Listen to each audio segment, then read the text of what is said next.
की, सदगुरु श्री गुरुदास महाराज की, लाल जी महाराज की, भरतराम महाराज की, करुणांबा महाराज की, महाराज बाबू महाराज सब संतन की। खूब सरस आज आ भजन सत्संगનો યોગ અશ્વિનભાઈ ત્યાં આપણને મળ્યો, તો જે ભજન કરાવે છે તો એને ખૂબ ખૂબ ધન્યવાદ છે, કારણ કે નાનું છે ગમે ત્યાં ખર્ચાય છે, પણ ધર્મને માર્ગે વાપરવું એ ઘણું દુર્લભ હોય છે ને ધર્મ એ જ મુખ્ય છે એમ માની અને ધર્મ કાર્ય કરી રહ્યા છે, તો એને ખૂબ ખૂબ धन्यवाद से। एक शब्द गुरुदेव का ताका अनंत विचार, अके मुनि जन पंडिता जनो वेद न पामे पार। अज्ञान ना तो मोटा सागर भरेला છે, પણ બધું આપણાથી પીવાય એવું નથી, પણ જેટલી આપણે જરૂર છે એટલું આપણે પી લેવું પડે। આગા જશો તો ડૂબી જશો અને ઓરા રહેશો તો તરસ્યા રહેશો, પણ જ્યાં ઊભા છો ત્યાંથી જ વાંકા વળીને પી લેજો, તરસી પે એવું છે। સંતો તો આદિ અનાદિથી આ જગતને સુધારવા માટે સમજાવવા માટે રાત દિવસ તનતોડ મહેનત કરી રહ્યા છે, એમાં કોઈ સ્વાર્થ હોતો નથી, પણ જગત સુખી થાય એવી ભાવનાથી સંતો વિચરી રહ્યા છે અને જગતનું કલ્યાણ કરવા માટે પ્રયત્ન કરી રહ્યા છે। પણ સંતોની વાત સાંભળે તો ને આજ સમય એવો છે કે રાત દિવસ 24 કલાક તમારે સત્સંગ જોતો તો મળે એવું અત્યારે આ યુગમાં સાધન મળ્યું છે, પણ ઘણાને આવો શોખ હોય એને સત્સંગ મૂકે, પણ વિચાર તો કંઈક ચાલતા હોય તો સત્સંગ એને શું અસર કરે। પણ આજ આપ તો બધા મહાન છો, બધા હંસો બેઠા છો, સદગુરુને ચરણે જઈ અને જે જાણવાનું છે એ જાણી લીધું છે, અને જાણ્યા પછી એમ કહેવાય છે કે હવે આપણે કશું કરવાનું રહેતું નથી, તો શું કરવાનું? કઈ કરવાનું તો રહેશે ને। જે કરવાનું છે એ સદગુરુ મહારાજે પહેલા તમને કીધું કે પ્રથમ પહેલા ભક્તિ બતાવી અને પછી બતાવો ગુરુનો દેશ। ભક્તિ બતાવે એટલે ખિસ્સામાંથી વસ્તુ કાઢીને બતાવવાની છે કે જો આ ભક્તિ રીતે આવું હોય તો। ભક્તિ એટલે રહેણી। સદગુરુને ચરણે ગયા પેલા કામ ક્રોધ મદ લોભ મોહ ઈર્ષ્યા આ બધું છોડાવે છે, અને આ બધી વસ્તુ અઘરી છે।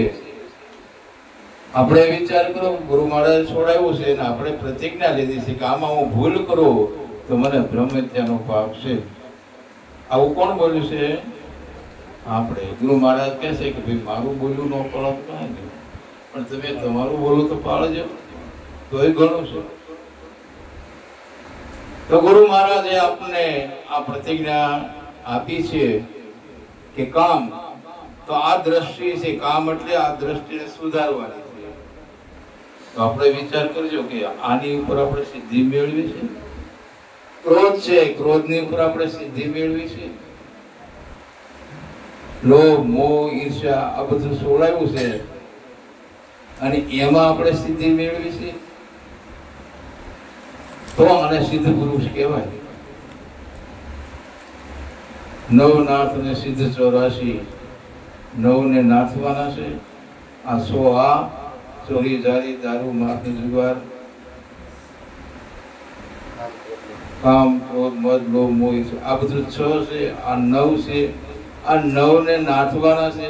9 ને પહેલા નાથ, અને જે 100 રાશિ છે એની માથે સિદ્ધિ મેળવો, આને નવનાથ ને સિદ્ધ 84 કહેવામાં આવે છે। પણ આપણે કેટલા રેણી પછી કોટી જન્મથી આવા અનેક શાસ્ત્રો સાંભળ્યા, અનેક સત્સંગો સાંભળ્યા, કેટલી કથાઓ સાંભળી। એક નરને એવી ટેવ પથ્થર એટલા પૂંજે દેવ, પાણી દેખી કરે સ્નાન, તુલસી દેખી તોડે પાન, આપો કે તોય ન આવ્યું બ્રહ્મ જ્ઞાન, કીધે કશું ના નીપજે વાતો કરે વડાનો થાય, પાણી વલોવે જો ઘી બને તો દુનિયા લોકો હું કામ થાય, કેણી તો વિસરી ખાંડે તેને રેણી તાતા લો, કેણી કેવે અને રેણી રેવે એસા વેલા ઓ, એટલે શું કે છે ગંગા સતી એવું કે છે આમાં કે જી નિર્મળ થઈને તમે આવો ને મેદાન માને, સમજાવો સતગુરુની શાન, સજાતી વિજાતીની સજાતી હે વિજાતીની, જુગતી બતાવુને બીબે પડે દઉં બીજી ભાત, ક્યારે બીબે બીજી ભાત પડે? આ સદગુને ચરણે ગયા પછી મહારાજે બહેનોને એવું કીધું કે આ પતિ એ જ તમારો પરમેશ્વર છે અને એના માટે તમારે નિત્ય પ્રથમ પૂજન એનું કરવાનું છે. આવી રેણી આપી છે, આપણે રેણી પાળીએ છીએ. જો રેણી નથી પાળતા તો આપણે ગુરુ વચન પાળતા નથી, વાતો ગમે એટલી કરી તો એમાં કશું વળે એવું નથી. કીધું કાંઈક ન કર્યું કાંઈક કશું, કીધું કાંઈ સાંભળ્યું કશું, આંખનું આંજણ ગાલે ઈ શોભા આપે? શોભા આપે? નો આપે. વાત તો જ્ઞાન તો જે જાણવાનું શ્રી ગુરુ મહારાજે તમને આપી દીધું છે કે આ જગતની અંદર નામ સિવાય કશું છે નહીં, અને નામ એ જ ઈશ્વરનું સ્વરૂપ છે. હવે આથી વિશેષ જ્ઞાન કયું છે? કૃષ્ણ ભગવાન ને અર્જુન પૂછે કે હે પ્રભુ કે આ જગત ની અંદર બધા જ્ઞાન જાણો જ્ઞાન જાણો જ્ઞાન જાણો એમ કર્યા કરે છે, તો જ્ઞાન એટલે છે શું? કોને જ્ઞાન કહેવામાં આવે છે? ત્યારે ભગવાન કહે છે કે હે અર્જુન, આ એક આવડું મોટું ક્ષેત્ર છે, એ ક્ષેત્રની અંદર જે રહેનારો છે અને આને જે જાણે એને જ જ્ઞાન કહેવામાં. બીજું કોઈ જ્ઞાન છે આથી વિશેષ કોઈ જ્ઞાન છે નહીં. તો એટલું બધું વર્ણન એટલી બધી વાતો છે નહીં કરવા.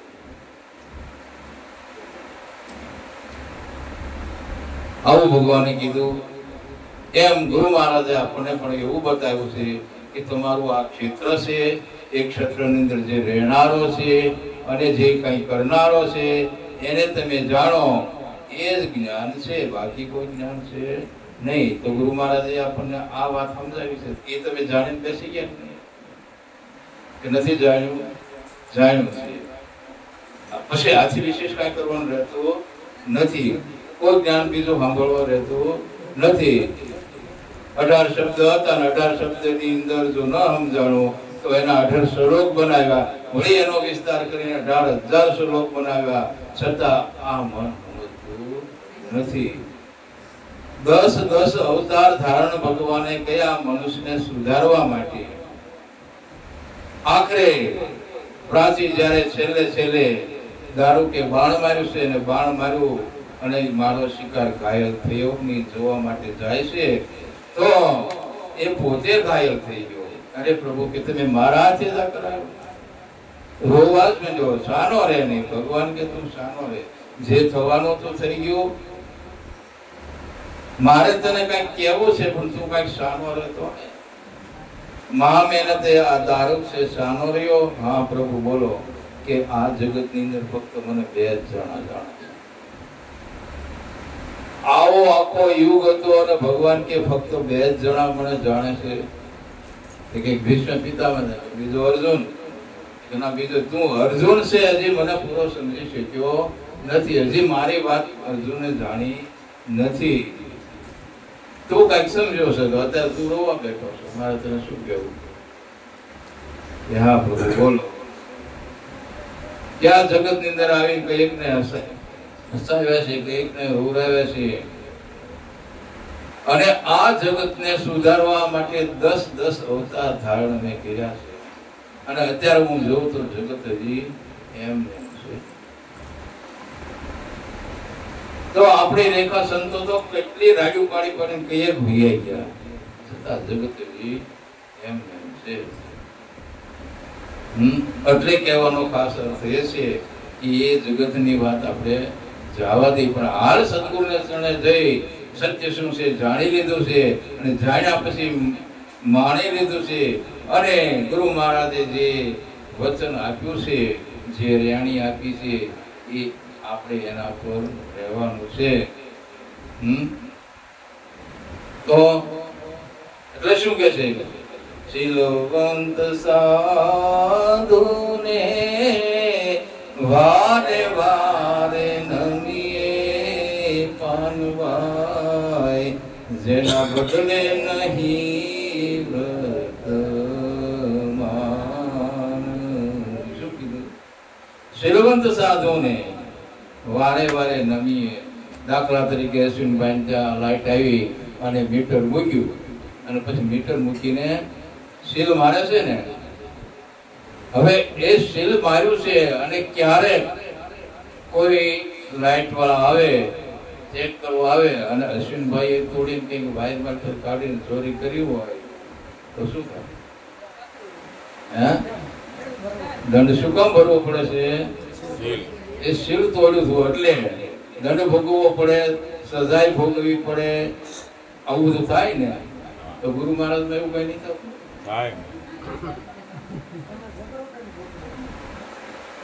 આપણે જો સીલ તોડી ગુરુ મહારાજ ના વચન પ્રમાણે ના રહી અને એ વચનો સીલ આપણે તોડી તો આપણે શું દશા થાય? પછી કે ગુરુ મહારાજ ભેળા પણ કઈ થયું નહીં, કે હું બાળક મોર જાય વાવતો ને વાહ જાય તો આ કઈ ઉગાવો થાય એવું નથી. તો હવે જાજી વાતો નથી કરવી, વાતો તો આખી રાત કર્યા કરી કઈ ખૂટે એવી નથી. પણ કહેવાનો મર્મ શું છે કે મહારાજે જે ભક્તિ બતાવી છે પેલા, અને એ રેણીમાં આપણે અડગ રહેવું એ આપણી ફરજ છે, અને બહેનો માટે તો ખાસ ફરજ આપી જ છે. શું પતિ એ જ પરમેશ્વર છે?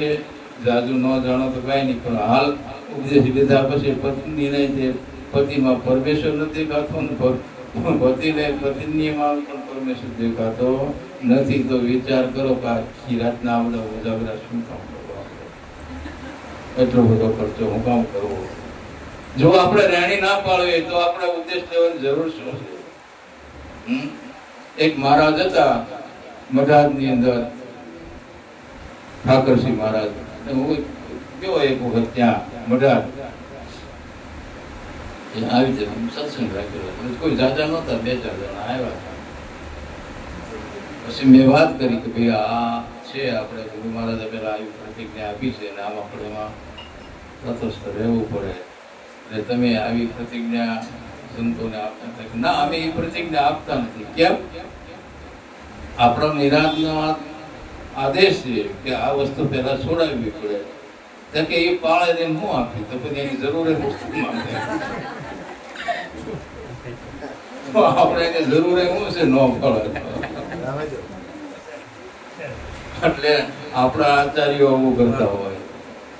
આપણા જે ખોડીદાસ મહારાજની ગાદીની જે રીત હતી એ રીતની અંદર એક દોરા હોય ફેર પડે ને, ગમે ત્યારે તમે એની ગાદી સાંભળો તો જેમ કેસેટ ચડાવી હોય ને એમ જ મહારાજની ગાદી ચાલે. એમાં પોતાના ઘરનું એક સહેજે ભેળવે નહીં, અને એમાંથી એક સહેજે ઓછું કરે નહીં. અને આ રીતે મહારાજની જીવન ચરિત્ર અને શુદ્ધ અને ભક્તિભાવથી એ નિર્મળ રહ્યા. એટલે નિર્મળ થઈને કહેવાનો અર્થ છે કે જેને તેને કદીમ લઈને બેસાડી દેવાના, એનો ભાવ જુઓ, એને જાણવાની જિજ્ઞાસા જુઓ. કુપાત્રની આગળ વસ્તુ ન વાવીએ પાનભાઈ સમજીને રહીએ દૂર. જો એને ભાવ ન હોય ને શર્મા શર્મીથી જો આવી જતો હોય તો એ શું કરી ઉલટો આપણું બગાડે. એટલે આવા પુરુષોને લાવવાની ક્યારે પહેલા પ્રથમ ચકાસવા. બોલો સદગુરુ મહારાજ.